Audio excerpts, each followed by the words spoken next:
Joe, why did the snowman divorce his wife? Why? She was a flake. Joe, what's the difference between Tiger Woods and Santa Claus? What? Santa Claus stopped after 3 hoes. There we go. Hey, everybody, this is Jacques. I'm Joe. Merry Christmas, assholes. Welcome to Carnival Personnel. I hope you were recording when you were singing Blue Christmas. I was not. You failed, so now you have to do it now. And 2, 3. I'll have a blue Christmas without you. I'll be so blue just thinking about you. Decorations of red, and I don't know the next line. Hold on, a Christmas tree. All right, and the gold on the Christmas tree. You can sing. No, I have Neither can I. Voice for drumming. We're the only ones listening. There you go. And 2, 3. Hey, so yes, Merry Christmas to one and all. I'm quite sure this drops on Christmas Eve, and the whole family's huddled around the U-Log Fire app on their smart TVs. Saying one and all is kind of redundant. One and done. You're right. One and all. So let's get right into it. Penny Marshall. Hell took a turn for the worst. Yet another celebrity I can do an impression of. Poor Penny Marshall. I guess she had been sick for, 6 years or something? Like longer? 9 maybe? I don't know. She's been sick for some time. I haven't been tracking her health. I've been reading up on it. You too young for Laverne and Shirley, but you saw the reruns. Yeah, I saw the reruns. Right. No, I wasn't at the taping, if that's what you're asking. You weren't when it was taped in front of a live studio audience. I had never heard that. Yes. Oh, okay. Fun fact. You live, you learn. Fun fact. What's your favorite Penny Marshall vehicle? The Laverne Mobile? Yeah, the Chrysler. Oh, the Chrysler, okay. Yeah, I forgot that she had done big.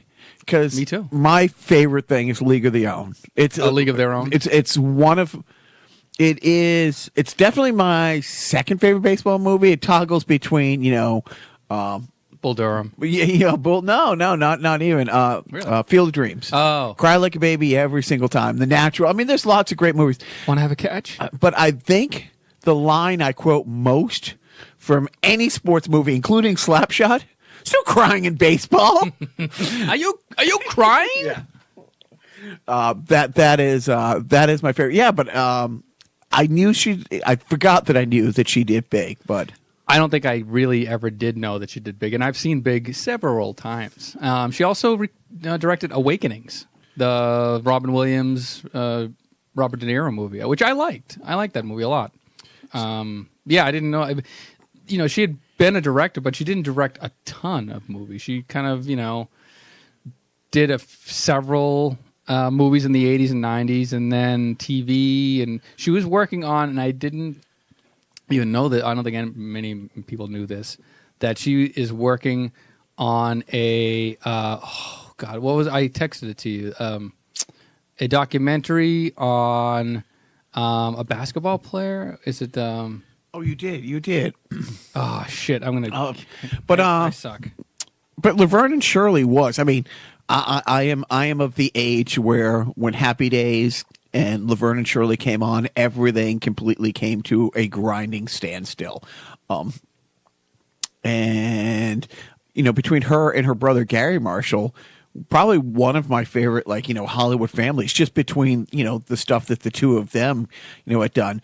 And when you look her up, she has broken a lot of firsts as numbers at the box office and the awards that she won. And it's pretty interesting for her to have gone from, and she wasn't basically, wasn't going to be in Laverne and Shirley. That was kind of her. It wasn't even her brother. Somebody suggested like her, and she's like, okay, I'll try it. And it worked out. So it was Dennis Rodman's documentary that's coming out. Right. Funded by Kim Jong-un. Would not be surprised. So we got that out of the way. Let's get on to some more happy stuff in the comedy world. Wait a second. 1, 2, 3, 4, 5, 6, 7, 8. Shamil. Schmazel. House and Pepper Incorporated. We're gonna do it. Give us any chance, we'll take it. Give us any rule, we'll break it. We're gonna make our dreams come true. And we'll do it our way. Yes, our way. Make all our dreams come true. For me and you. I think that was an 8 or 9 year run. And then do you remember that Lenny and Squiggy got their own spinoff? No. They did. Wow. They got their own spinoff. So this was a spinoff of Happy Days. Uh-huh. You know, so. Yeah, right. Yeah. And I think Mork and Mindy was a spinoff of Happy Days. There was another show that was a spinoff of that. Of Happy Days? I'm trying to think of what it was. Oh, Johnny Love Chachi. Yes, thank you. Which didn't air in Korea. Chachi means penis. I knew that. I did not. Management let me know years ago. It was my first word. Now let's get back into the comedy and the funs and the yucks. Pete Davidson, he's having quite a week. Yeah, mental health, man. It is. You got mental health will drive you mad. It's interesting. I mean, he's been one of the more upfront people about his battles and stuff like that. But I guess he posted on Instagram something last week that had the NYPD stop by just to do a house call, a little wellness check. Yeah, he posted on Instagram that he didn't want to be on this earth and.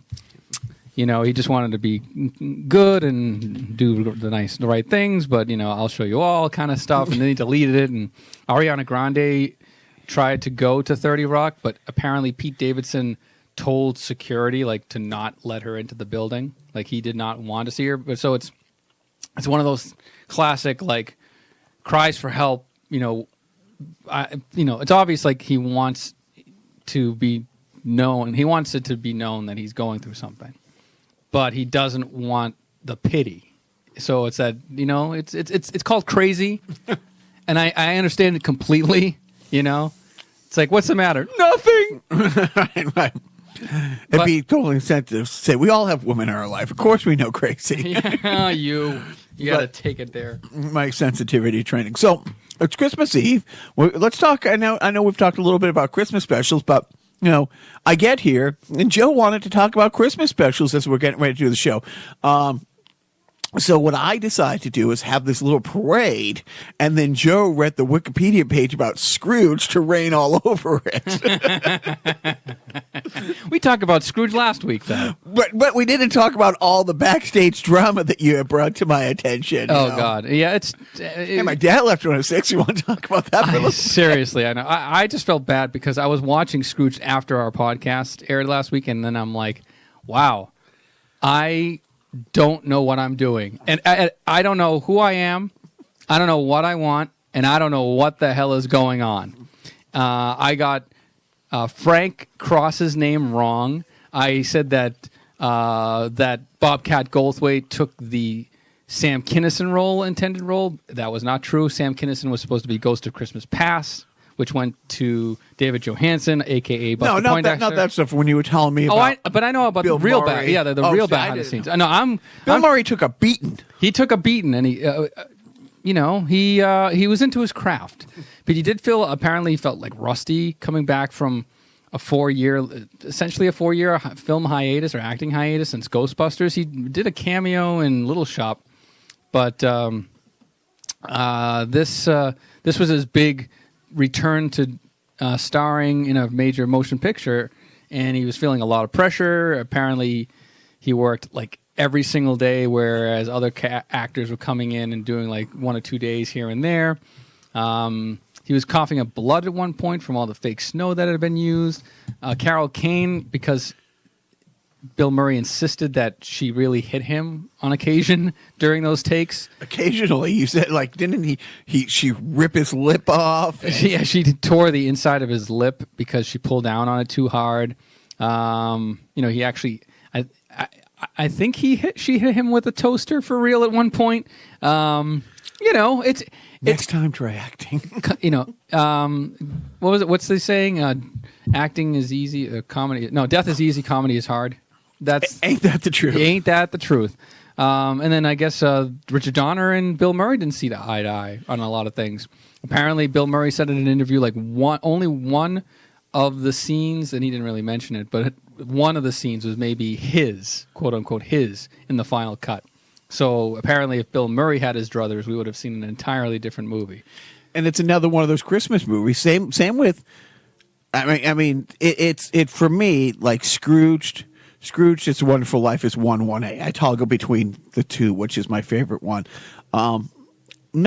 Also, It's a Wonderful Life wasn't panned when it came out, but it was by no means his beloved holiday special. It was considered hokey. A lot of people would argue, probably the same way we're arguing about Die Hard being a Christmas movie, was It's a Wonderful Life a Christmas movie, because most of the movie takes place outside of Christmas. But yeah, it was one of those things where over time it just got better. Yes. More critically acclaimed. And because of the airplay, we all know the story of how it went into public domain because they didn't renew the copyright, and so channels would just air it on Christmas, in the 70s and 80s. And it was the best because from Thanksgiving night till Christmas, 2 years in a row, my buddy Daryl and I from high school watched it every single night because it was on. You knew 100% it was on. And actually, as a kid, like when I was my boy's age, I didn't know it was one movie because I would always see part of it here and part of it there, and I always thought it was great. It wasn't until like years later I realized it was one really long movie. Yeah. So, I kind of indulged in some extra Christmas special watching this holiday season. What were some of the highlights? Well, so my wife and I, my wife, like Borat, sat down instead of standing up for that amount of time would have really hurt. And we watched just like a marathon of Christmas specials from a playlist off YouTube. And whose playlist? It was just a generic Christmas. No. Who chose? Oh, it was, I want to be really clear. Listen, I went to YouTube and I put in Christmas specials, and I came up with a playlist, or it came up with a playlist of like 75 different videos. And I saw Muppet Family Christmas, which is awesome. Winner. Fucking awesome. And as you said, I'm trying to think, how you said it. It's like the broadcast version was longer than the DVD. How did you know that? And I said to you, well, that doesn't make sense because broadcast, you have a limited time. DVD, you have more space. Uh-huh. You pointed out. When did I do this? You pointed out. Because this is gold. I pointed out that they cut out the songs and, they edited it down for the DVD release. And I pointed out that your friend Peter would know why and when, and we should have a whole Christmas special about what they cut out and why. And when, in what alternate universe did we discuss this? This alternate universe. So moving on, what else do you see? Because I really want to fast forward to the gold. Don't break the fourth wall, man. So what else I did was we then went to John Denver with the Muppets at Christmas Together. That was fascinating. Then we went to I watched the Dolly Parton Christmas special from 1990, and I watched it unironically. Like I can only name like 2 Dolly Parton songs, Jolene and 9 to 5. But I really enjoyed how it was presented. It was taped at Dollywood. It was presented just sort of matter-of-factly, as down-to-earth as Dolly Parton can get. I mean, she seems like a genuine person. I mean, what's left of her. As she puts it, costs a lot of money to look this cheap. But just the way she presented her faith, and I thought it was like the way that Christianity probably should be presented. It's like, look, we're just here with my family, and we're celebrating the Christ childbirth and talking about the gospel or whatever. And it wasn't like shoved down your throat. It wasn't like preaching to the unconverted. It was just sort of matter of fact, like, hey, this is what we do. This is how we celebrate Christmas or this time of year. If you like to do it too, great. You're obviously enjoying it, watching it. If not, that's you're going to burn in hell. No, but she's like, it was like refreshingly like nice and pleasant. So I enjoyed it. I don't know what your take on Dolly Parton is. More, not joking around, more of a fan than most people would think. I do have a softer spot for older country, and she is truly a legend. But I do like a lot of her stuff. Haven't seen that one, but moving on. Well, I'm going to move on to the Judy Garland special. There we go. Now we're getting into it. Clang, clang, clang went the trolley. Oh, I sound like Jim Neighbors there. The Judy Garland special was taped it was part of the Judy Garland show, which lasted a season. It was in 1963. This special aired like a month after Kennedy was shot. So you didn't get to see it. Yeah, I guess he dodged a bullet there. Waiting for it. So anyway, I watched the special. It has like she has her two younger kids, Lorna Luft and was it Joey Luft or something like that? And Liza Minnelli was there. How'd you get her on the show? Drugged her. No. Probably literally did. But I'm watching it. It's like one of those, it's set up in a living room kind of thing. Everything's decked out. She's having friends over. There's like dance numbers. There's like all these little dancing Santas that come in for no reason. It has a very Bob Fosse-esque kind of choreography. 2, 3, 4. Right. Very West Side Story-esque. Mel Torme makes a guest appearance, the singer Jack Jones, who was like big at the time. But I'm looking at Judy Garland, and she's belting out the hits. You know, she's Have Yourself a Merry Little Christmas, and Somewhere Over the Rainbow she closes with. And I'm looking at her, and I'm like, see, she was 18-ish in 1939 when Wizard of Oz came out, so I'm doing the math, and I figured out she was like 42 years old, and she looked like she was 65. A lot of miles on the car. As Dan used to say, it's not the years, it's the miles. Now, Wizard of Oz was in color. Was this in color? This was not. This was in black. It was, television in 1963 was not yet colorized. But it was special. But you know what was in color?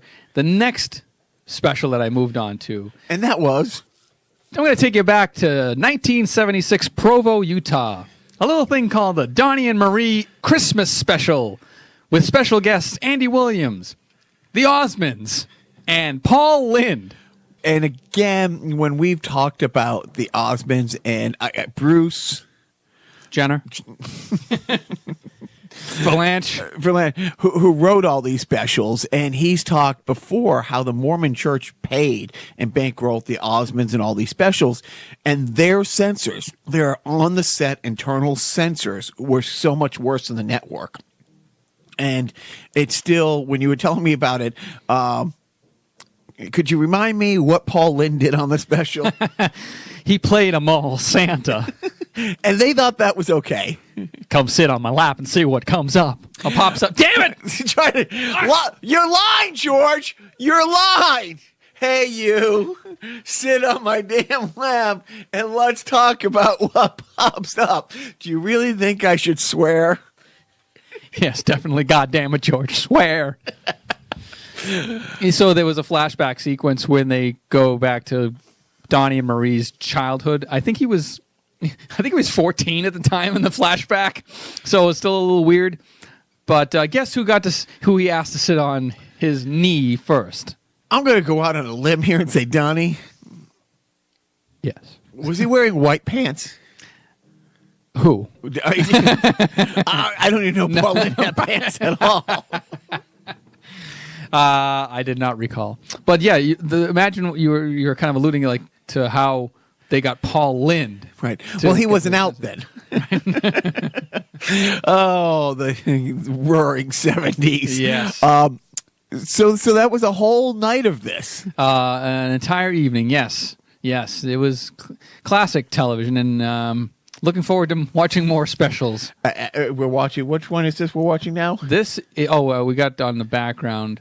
I think this is Rudolph's Shiny New Year. It's part of a 3-special DVD. And this is the one where some vulture steals Baby New Year. Right, those bastards. But then Rudolph has to then meet up with Father Time, and then he has to travel to like this archipelago of, all these islands where one island is 1492 land and the other island is 1 million BC, And the other island is 1776. And 1 million BC is or 10,000 BC, whatever it is. Who's the star? Who's the caveman coming out of that? Oh, Maury Amsterdam. Does anybody listening to this other than me know and love Maury Amsterdam? Maury Amsterdam, of course, Dick Van Dyke fame. One of my favorite TV characters. Anyways, back to the Christmas yucks, and we'll just talk about this incredibly briefly. The original Charlie Brown Christmas, more or less racist than the Thanksgiving special. I would say equally. Like I said, on one hand, they didn't have Franklin sitting off by himself at the table. Mm-hmm. On the other hand, there was no Franklin. There was no Franklin. Hey, the guy's name is Charlie Brown. Yeah, how can it? How that's not racist right there. Boom. And then, as I like to, upon further review, looking at the Franklin picture from Thanksgiving and notice that everyone's on one side of the table and he's on the other. He had the same food as everybody else because he was separate. But equal. There you go. So who's really the racist here? You, as usual. Pretty much. Pretty much. Okay. Any other racist things you want to point out during Christmas time? No, I think we're good. Okay. I think we're good. So now let's move on to breaking news as I was coming over here. The notorious RBG. Having a health scare, which pretty much would seal the fate of all humanity going forward. Yeah, they found a cancerous growth on her lung, and they'd since removed it, supposedly successfully. They found it when she went in, when she broke her ribs a couple months ago. God closes a door and opens a window, apparently. And finds cancer. Thanks, God. But so, yeah, we wish the very best for RBG. But, of course, like Bill O'Reilly is on there, on Twitter. Well, there'll soon be another opening in the Supreme Court, I just hope he dies. And I'm good saying that. Yeah. On other fun news, how was Mike Flynn's week? Happy New Year to you. In jail. Well, the fun thing, he didn't go to jail. And there's only one downside. So the judge and the Mike Flynn, he had the sentencing the other day. And the judge looks at all the evidence and sees the unredacted stuff that we haven't seen, finds all the shit that he's copped to in his 19 different sit-downs with the Mueller investigation. The day before the sentencing, his former business partner and a high-ranking Turkish official were indicted. Of course, the Turkish guy isn't being extradited here. The judge was aghast that Mueller was only recommending 0 to 6 months, the lowest end of the sentencing. And the judge looked at all this shit and couldn't believe it and even said, hey, could he have been indicted in this other thing? And the Mueller people are like, yes, he could. And the judge is like, that indictment alone could carry up to 20 years. So you let him get off on that already, and you only want him to get this much jail time. And the other thing that upset the judge, and we talked about it 2 weeks ago, the week before the sentencing, Flynn's lawyers put out a statement saying that he was bamboozled, and we're not saying we're doing away with this plea agreement, but he was kind of sandbagged, and he didn't know it was against the law to lie to the FBI. And the judge was furious with that and called him out in open court. It's like, wait a minute. You were the what is the Secretary of Defense, and you didn't know, 33-year military guy, you didn't know it. And what upset him is like, not only did you lie to the FBI, you're trying to say you didn't know it was a crime, and you did it on the sacred grounds of the White House. You did it in the Oval Office. And the judge had made him say, are you okay with this? And he recanted everything, saying, no, I wasn't sandbagged. It was a scheduled investigation. It was a scheduled sit down. They suggested I have a lawyer. I said no. They gave me the questions in advance because the right wing crazies have been saying for a week, well, this is one of the unfair things, and he shouldn't be. Anyways, it is what it is. But the judge said, you know what? Before I sentence you, there's all these other investigations that I think you'll be more helpful with them if I don't sentence you until after that. So he's making him go back and work for Mueller more and come back in 90 days. And he goes, I can sentence you now if I want, after spending an hour telling you. He even asked, he said to the Mueller people, does this rise to the level of treason? He absolutely said the T word that hasn't been said. And the Mueller people, they took a recess and came back and said, well, technically by the letter of the law, no, but I see what you're saying, Judge. So the judge made sure that Flynn knew. It's like, I'm not going to take this sentencing recommendation. I'm going to throw the book at you. But why don't you go work for them for 90 more days, come back and see what other, layers when the onions aren't peeled, and I'll talk. And the only, as much as I was happy about that, the only downside is it signals to other people working with Mueller, hey, man, if I cop a deal with you, you can make a recommendation on sentencing, but you're not going to guarantee I get out of the shit. Yep. Could it be treason? Who would make you do something like that? Next. So was it last week or was it 2 weeks ago that his, what do you call it? I want to say assistant. That's not the right word. Chief of staff. The chief of staff. The chief of staff resigned. They can't get a chief of staff. And then they named somebody who's been on tape saying he's an awful person. But this week, Defense Secretary Mad Dog Mattis resigns. And in his resignation, and why did he resign? Because like the transgender ban, one day he just wakes up and says, transgender ban. And everybody at the Pentagon's like, yeah, we settled that a decade ago. What the fuck are you talking about? I want a parade. And you know why he wants a parade? Because he saw one just like... I love a parade. Because he saw one just like it in North Korea? Right. And why can't we be more like North Korea? All the wingnut shit he did. And then pulling out of Syria. Doesn't talk to anybody. Yeah. Just... And also, Trump is trying to pull out of Syria, and it's just like, no, who's trying? Who does it benefit to pull out of Syria? Who's been trying to get us to pull out of there for the last few years? The name slips my mind. I can't put my finger on it, but it's. Is it Putin? I mean, and so many people, even GOP people, are coming out and saying, "Wait a minute, we have to deal with these Kurds. Assad's been trying to get us out of there." Putin's trying to get us out of there. Assad is... Oh, because we beat ISIS, by the way. You know that now. Congratulations. Mission accomplished. And now his defense secretary has had enough with this bullshit. In his resignation letter, unlike any resignation letter on record with Farr, never thanks the president. Even when guys get... who was the old guy when he started? Not... even Jeff Sessions, thanked him for the opportunity and said nice things about him. Secretary of States have said nice things about him out the door. Yeah, he did not. And he put in there that you should have somebody more aligned with your wingnut, batshit crazy, ruining our relationships. Anyway, so another good week. But I did. Oh, there we go.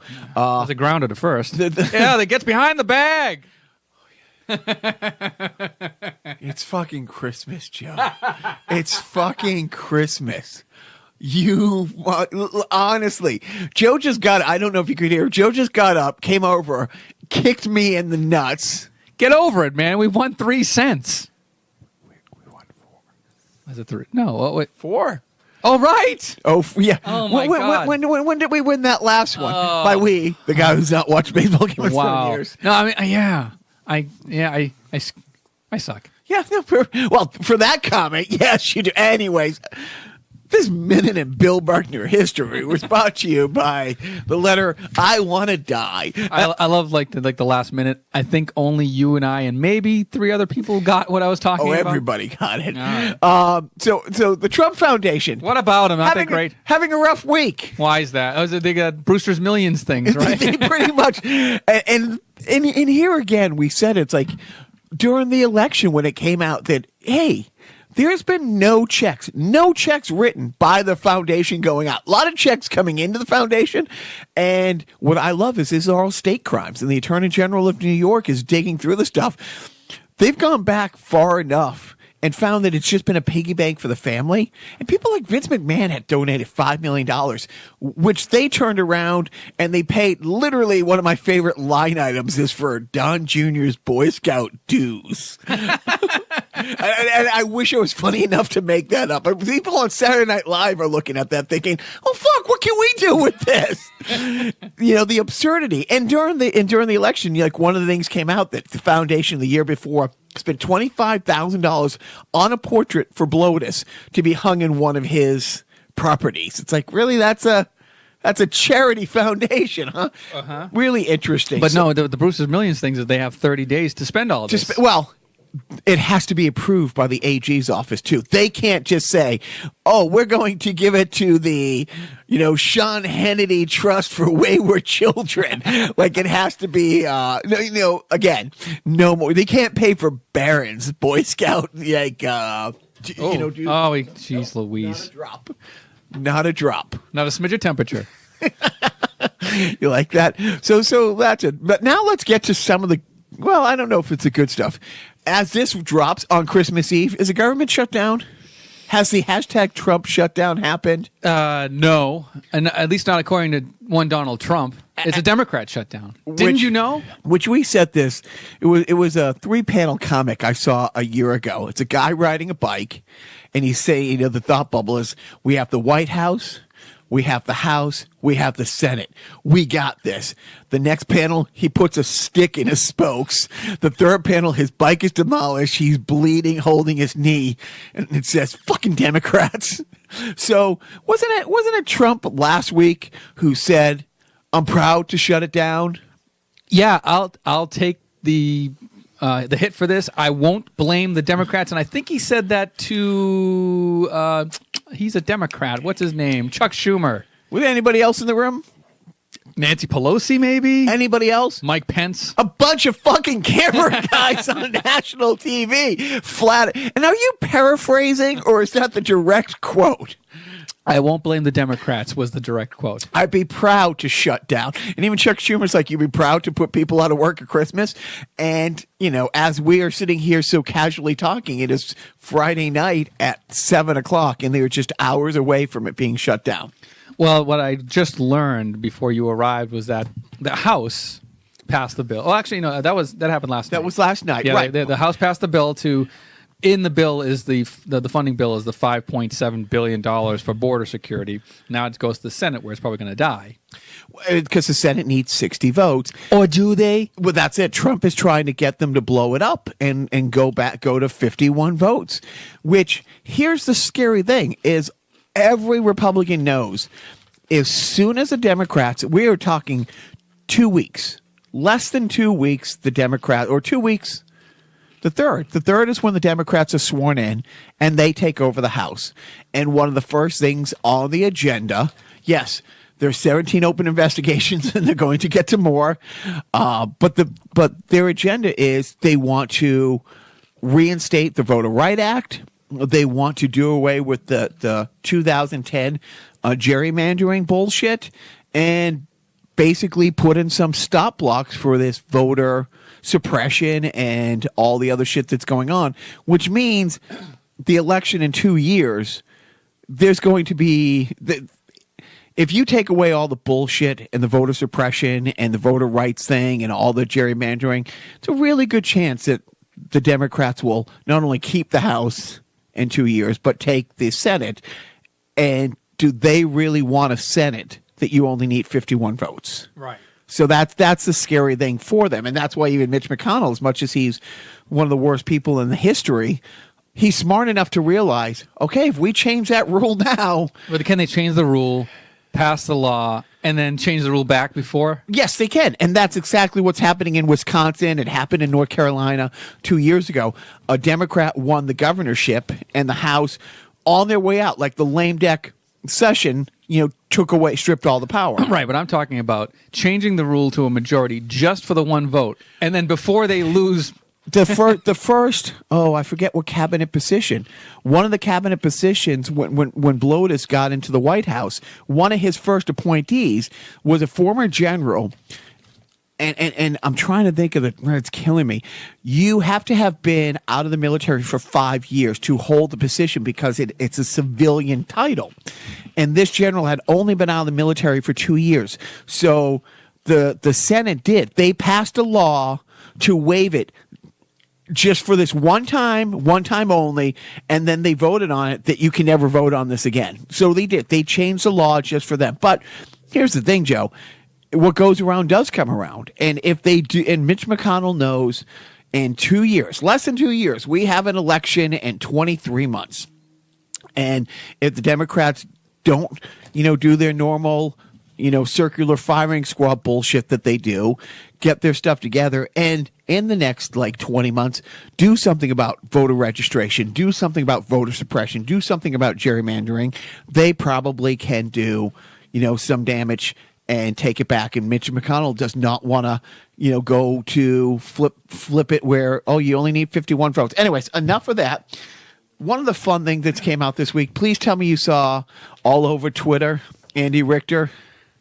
Outfox the holidays. How great is that? Pretty great. Do you want me to describe it? Go, please do. It's a minute and a half commercial for advocating when you visit your parents, your conservative parents this holiday season, go into their TVs, adjust the parental controls, and block out Fox News and any other right-wing propaganda stations, and then post their reactions on the website, outfoxtheholidays.com. One of the comedic political shows I listen to in the morning sometimes, they've been talking about this for a couple years now, suggesting that people go and do it. But it's never been this large coordinated effort. And they show you how to do it. This is kind of like when Jimmy Kimmel would advocate parents pretend that they ate all the Halloween candy and then post the kids' reactions online so that he could then humiliate them in front of national television audiences. I'm really torn if I do this to my parents. I'm really thinking about it. It's just for the lulz, man. Do it. I mean, wait, first of all, your family is known for practical jokes. I mean, I think Dick Clark looked at your family one year and said, that's a show. But I do wonder. And the whole thing is, and Andy Richter, by the way, ever since Andy Richter rules the universe, controls the universe, he hasn't done anything this good. He plays a conservative father. Why are Democrats so angry? and the election, what do you call it, on the front lawn?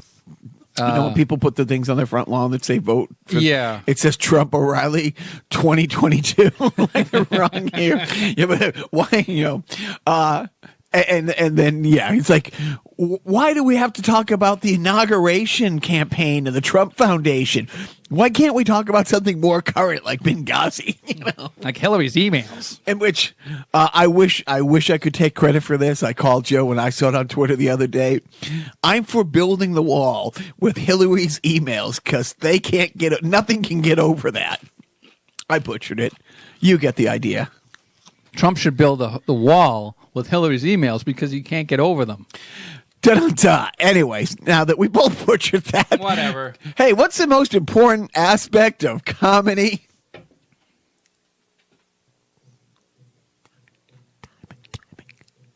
Timing. Jim, what's the most timing? Yes, I love it. But how much have you paid to the GoFundMe for the wall? Let's see. Well, we were maxed out at $5,000 this year for charitable donations. Okay, right. Yep. Yeah. So $5,000. Okay. So there's a GoFundMe for the wall thing, and it's impressive. And the first 3 days, they raised almost $4 million, and it's up to 9, I think now, as of Friday. Right. And at this pace, at this current pace, it would take 50 years to raise the 5.7. Well, to its credit, the goal of the GoFundMe campaign is a paltry $1 billion. Right. So, but to get to 5.7 billion, 50 years. So to get to $1 billion, only 10 years. And by the way, not to mention the fact that GoFundMe takes a cut of whatever is raised, and this guy can't legally buy Congress with the money. Right. You can't just write a check to America and then hand it to Congress. And the guy running the GoFundMe, look, you know, that's the great thing about free speech and putting your values out there. And you know what? Getting involved in politics and taking the bulls by the horn. Taking the initiative. And this guy has taken the initiative with other things like this in the past. A little unclear where the money went. These different crowdfunding websites have different parameters. I'm not sure if they need to reach the goal in order. Yeah, it's usually if you don't reach the goal, the money goes away. Right, it just stays in escrow until whenever. So that's one of the interesting things. It's like, where is this money going? And you know what? A fool and his money are soon parted. Who says that as I look at my wall behind you? That's there's some gold there. That is. I'm funding this wall. That's going to build another the wall. Build the wall. I'm starting a GoFundMe campaign to fund the rest of my wall of shame video games.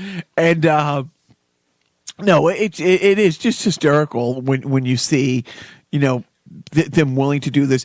And I'm not going to go down this rabbit hole either, but remember when they had a couple fake infrastructure reeks where they were going to have these new initiatives because our roads are falling apart.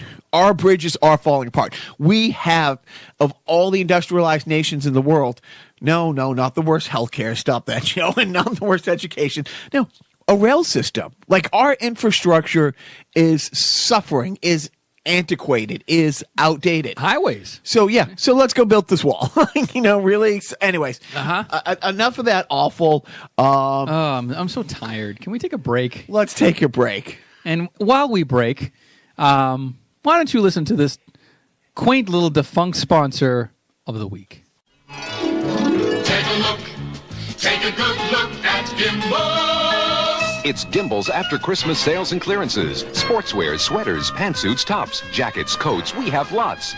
Suits, sweaters, shirts for sport and dress, slacks, jackets, Gimbals the best. Half price on Christmas trees, cards, and decorations. Selected toys and luggage for fun and vacations. Hurry to Gimbals and Take a good look at Gimbals. See you at Gimbals. Joe, the last few weeks we haven't had much to talk about in sport, and today we do. Yeah. And it's all bad. Oh, boy. Your beloved Patriots. What? Ain't their year, Joe? Say it ain't so, Joe. You're joshing me. Oh, see what he's done there. Flash. He'll take a little break. Wow, nice. So Josh Gordon, the embattled ex-Cleveland Brown, has played 14 games in the last 5 years because his battles with the booze and with the drugs and, you know, and the arresting and the lady. He came to the Patriots, I think it was like week 3 or 4 we got him. We're going into week 15. We had him as active on the roster for 9 games. A couple games he played really great, and he is no longer a Patriot. In fact, technically, I don't think he's an NFL player anymore. Oh, wow. So he has an indefinite suspension. And he was suspended. Well, if he played 14 games in the last 5 years, it's safe to say he's been more suspended than he's been on the field. And the Patriots really rolled the dice. This is a hellscape of Bill Belichick's making. This is all on Bill Belichick. He went into the season and he decided, I'm not going to bring back Danny Amendola, even though Julian Edelman isn't going to play the first month, even though I know Gronk is done, and I tried to trade him to Detroit, and the trade got nixed because Gronk said, if I don't play for Tom Brady, I don't play football. So you can't trade somebody who's going to retire if you trade him. So he was willing to go in the season with no Danny Amendola, no Rob Gronkowski, no Julian Edelman, and they didn't use like their first round draft pick was Sony Michel, who came out of college with a bad knee. You took away his 3 top receivers last year, didn't replace them, or you were starting the season without them.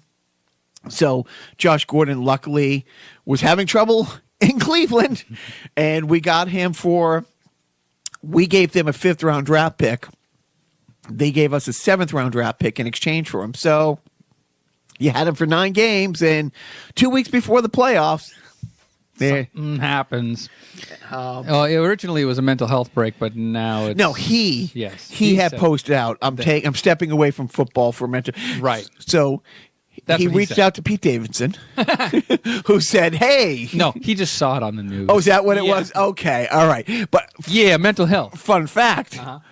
Grande couldn't get into Gillette Stadium to talk to, so that's it. And then the Patriots haven't come out and said it. No one has to come out and say it. Tom Brady's been awful the last few weeks. And everybody believes the Patriots or he are hiding an MCL tear. And you could see on a play a few weeks ago, it was a dumbass play where it was a double pass to him. And he got tackled inbounds pretty hard and his knee twisted. And he went back into the left? Yeah, back into the left. This is getting a little conspiracy theory-ish. Oh, no, but if you see it, But it's pretty evident? ever since then, it's like he can't turn a certain way. Seriously, Can't play the piano anymore? you go down the rabbit hole of how bad he's been. Like the last 3 weeks since then. I mean, the last 2 games. I mean, you put 10 points on. You score 2 weeks ago when they played the Steelers. On their first possession, the Steelers effed up and triple covered one guy and completely left Hogan open. And it turned out to be like a 70-yard touchdown run. That was their first drive of the game, 5 minutes into the game. With Edelman, with Phony Michelle, with Gronk, with Hogan, with White, with Tom Brady. The rest of the game, they mustered 1 field goal. Yeah. 1 field goal. And it's like, yeah. Isn't that good enough for you? No, it's... Oh, wait, actually, no. If the Steelers had 9 points, maybe it would have been good enough for me. So now, the last 2 home games against Buffalo and the Jets, Merry fucking Christmas. So we got that. Now, here's the other news that came out about Tom Brady last week. What? Voted to his record-tying 14th Pro Bowl. Wow. He is not good this year. I mean, he's not. I mean, you look at the stats, his completion percentage, his touchdown to interception ratio. He is, bam, right in the middle. He's between 14th and 18th, whether it's yards per catch, attempt, completion percentage, number of interceptions. He is not one of the 3 best quarterbacks in the AFC. So, and then on top of that, they got Gronk, who we said he's done. He's physically done. He's a shell of what he's been. We all can see that now. And the people, the libtards, the snowflakes who were upset that Belichick tried to send him to Detroit, now see it's like, oh, wait, was Bill right again? And this week you had John Cena coming out. So wait, time out. Is Bill Belichick good or bad? Well, in this case with Gronk, he was right to try to get a 2nd-round draft pick from the Detroit Lions for him. But John Cena came out this week and was like, listen to me, what am I, Valley Girl in '84? John Cena was asked about Gronk joining the WWE, and he went off about how great it will be. He has the right personality. He thinks he'd be great for it. He thinks he would be completely embraced and is looking forward to it possibly happening. And that's what everybody's been saying the last 2 years. That Gronk's his salary cap number almost doubles next year. So if Bill was trying to get rid of him last offseason, and when he was on a quote-unquote team-friendly contract, I think his days are numbered. The last thing I want to talk about, Harlem Globetrotters. My money's on the Generals every time. Dude, it's got to happen. Yeah, they're due. Seriously. I thought they were due. But I was asked about going to the Globetrotters and if my kids would be interested. And had it been 2 months ago, I would have been like, there's no way that they would possibly want to go see the Globetrotters. However, their favorite show, The Goldbergs, had a Globetrotter episode. And now much joicing we'll be having soon as I think we will take them to go see the Globetrotters. Exciting. What about you? You down for a little? Is Meadowlark Lemon still on the team? I'm going to try to whistle. The Sweet Georgia Brown. Okay.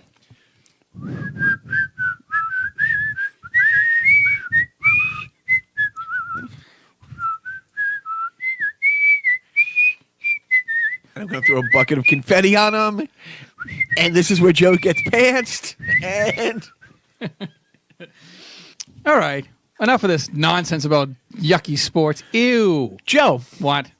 what happened a couple months ago when you tried to bail out of doing the random video game review of the week? What did the public say? Hell no, it won't go.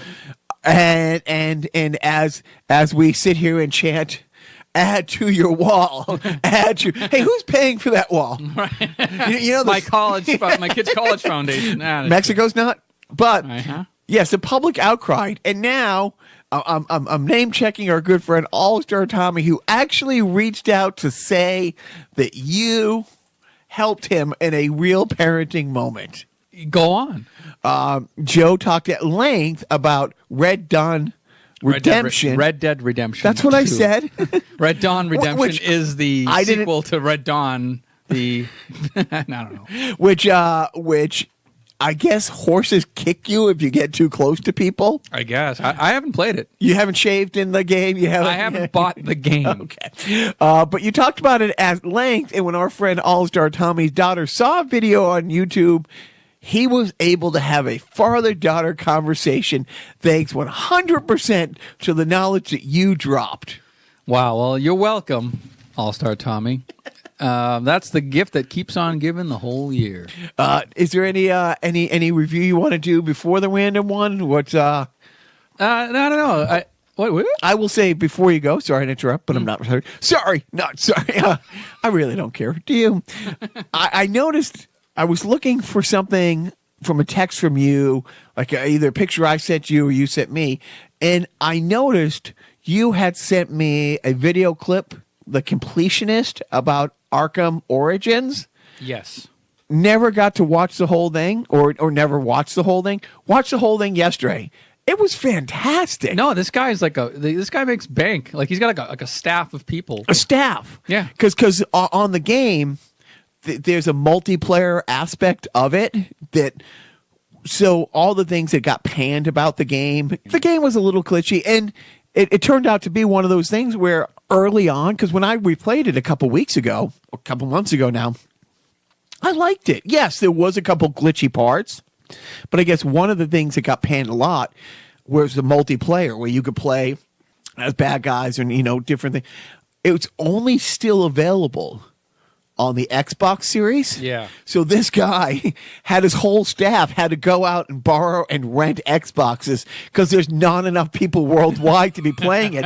And he couldn't get the 100% because his title again is The Completionist. So if he had played, and he was like, oh, damn it, if I played on the PlayStation, I could have done a video saying I've completed everything that's available.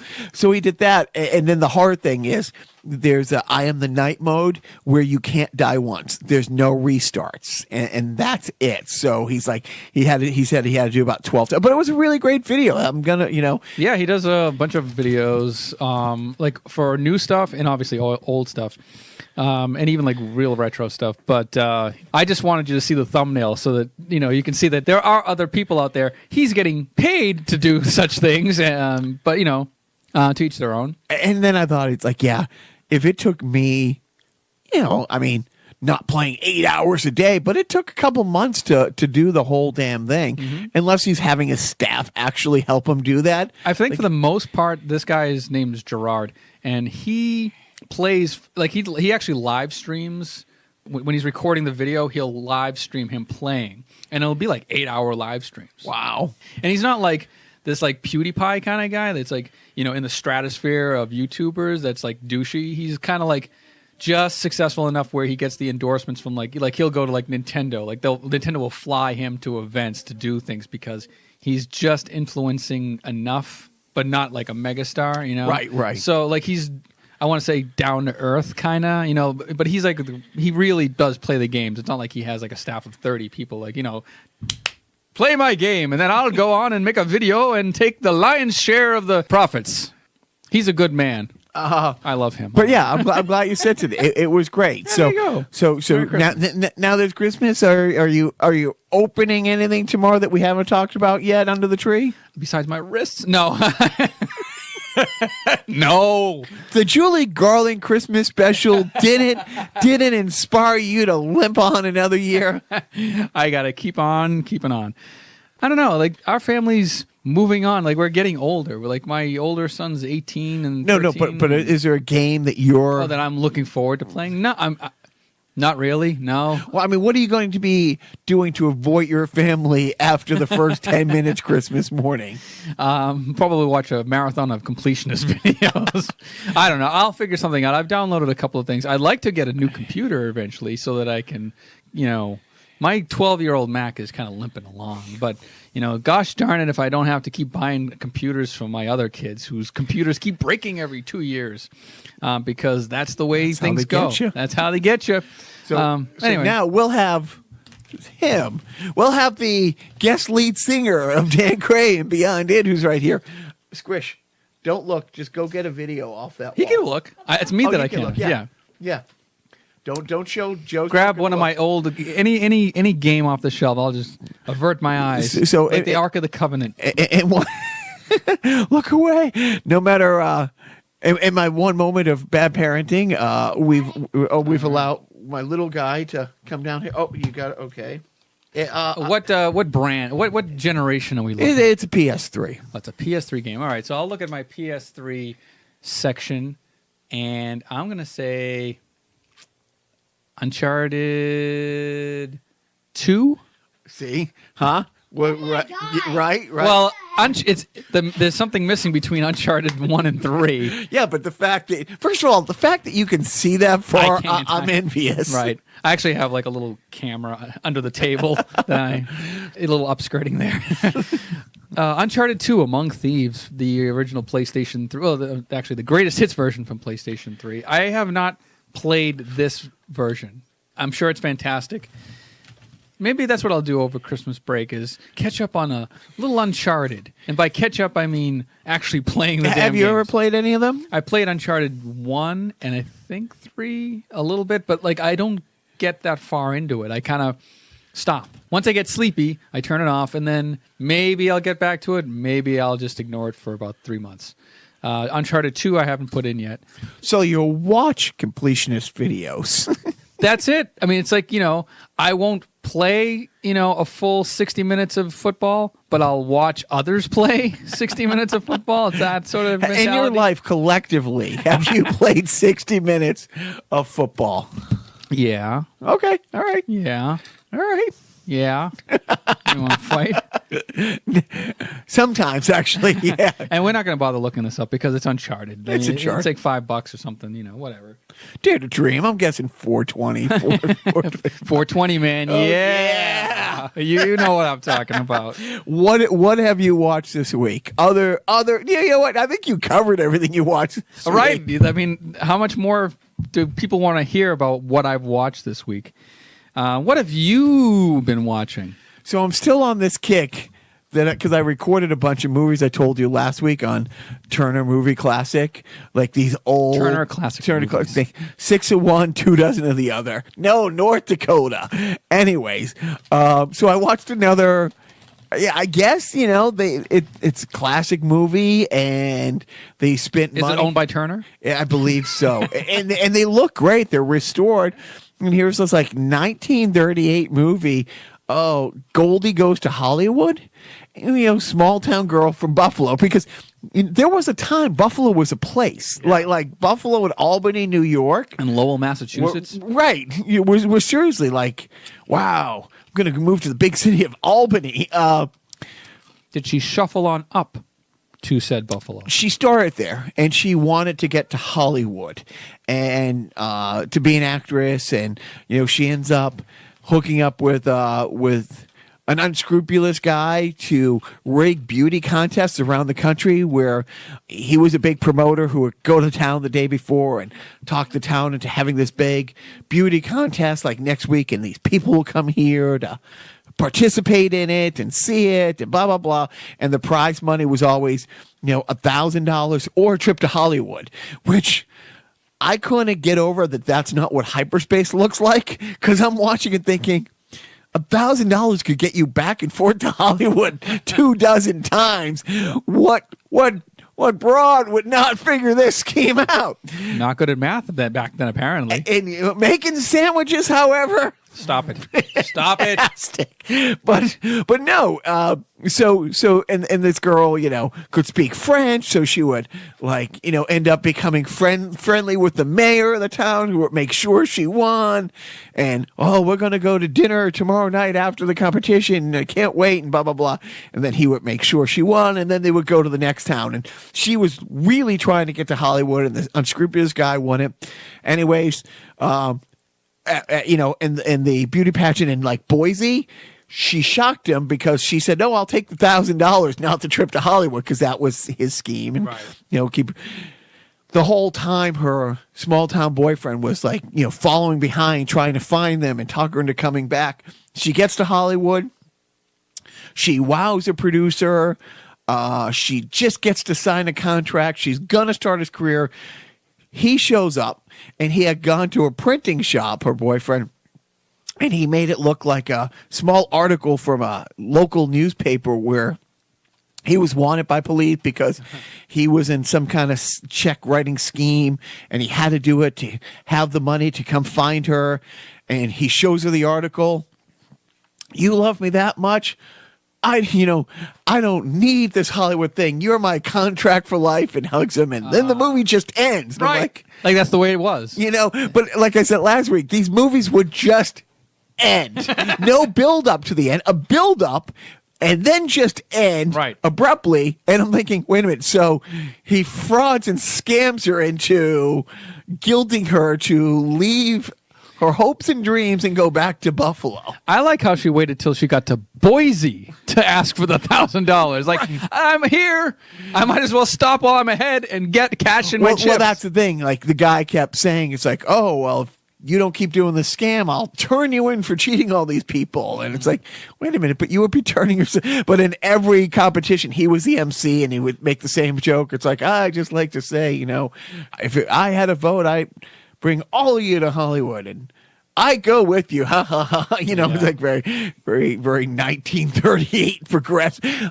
Little before the Time's Up movement. But that's all I've watched this week. That and Christmas specials. Are you going to catch up and watch? Have you watched Scrooged yet? Have not watched Scrooged. Have not watched It's a Wonderful Life yet. Right. I think maybe we'll watch that together.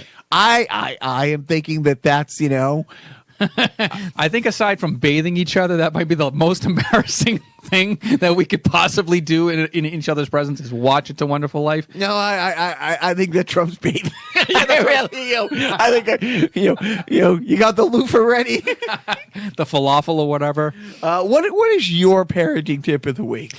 My parenting tip of the week is. If I had one wish. Can we end on that? Anyways, I would say give your kids everything they ever wanted and never say no. Is that good? Okay. Of course, Joe's saying this is my 8-year-old. The one time he comes downstairs in the middle of the podcast. Thank you, Joseph. You are the gift that keeps on giving. What's your parenting? What tip? I guess my parenting tip would be to enjoy these moments as much as you can, because these little bastards grow up way too fast. And why can't you be 4 again? I can be whatever age I want. I hope that comes out. He knows what he wants. Merry Christmas, Jacques. Merry Christmas to you. What? Happy New Year to you. And jail. Before we wrap things up, I do want to end on a happy note. No, I said happy note. I got a little something for you. I've fallen for this. I got a little something for you. I was going to say, this is like Paul Lynde being the mall Santa. Santa, yes. Mall, no. Merry Christmas, Jacques. Oh, let's see. Read the inscription. I gave him a little bag. Jacques, here's proof that we can have nice things, including friendship. Merry Christmas, Joe. And what's in the bag? What's in the bag? None of your fucking business. Let's see. Is it a Flintstone mug? What? Is it a Flintstone? What are you talking about? It's a Flintstone mug. We can't have nice things. First the Flintstone mug, and now this. Oh, I seriously. found a 1990. I think it's like from the 90s, from McDonald's from like the Flintstones movie promotion, and it. Yeah, I found it on eBay, surprisingly cheap, affordable. With that blockbuster movie paraphernalia didn't age well. But so now we have a real live Flintstones mug. Or you have a real life Flintstones No, mug. you are correct. No, it's not going to live here. No, man, maybe it will, I guess. Right. Your Honor, I like to present to the court Exhibit A. As to why we shouldn't have a glass mug in your household. As I point to my 8-year-old. So, Merry Christmas. The running gag is we can't have nice things. First the Flintstones mug, and now this. And this is a saying that he's been saying to me for 20 years, and probably to others for at least 45. I think it's a Paula Palmstone routine from absolutely. I think, because this is way back when, God, I saw her do a special. Like on like short attention span theater, Comedy Central. She was married to, Emo. Oh, Emo Phillips. Emo Phillips. You know, Woody Allen met Suni when she was 12 years old. Patience of a saint. Yeah, and I think that's where I picked it up, and we're talking early 80s. Yeah. If I really go back, but dude, I say that more than almost. How did you know? So now we have a Flintstones. Anyways, that's my present to you, nay, to us. You want to? Don't forget.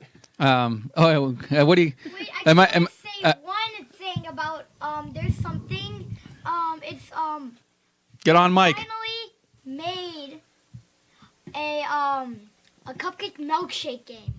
Yes, he made a cupcake. It's Do you want to say? wonderful. You got something to say, little man? Yeah, I gotta say, don't forget.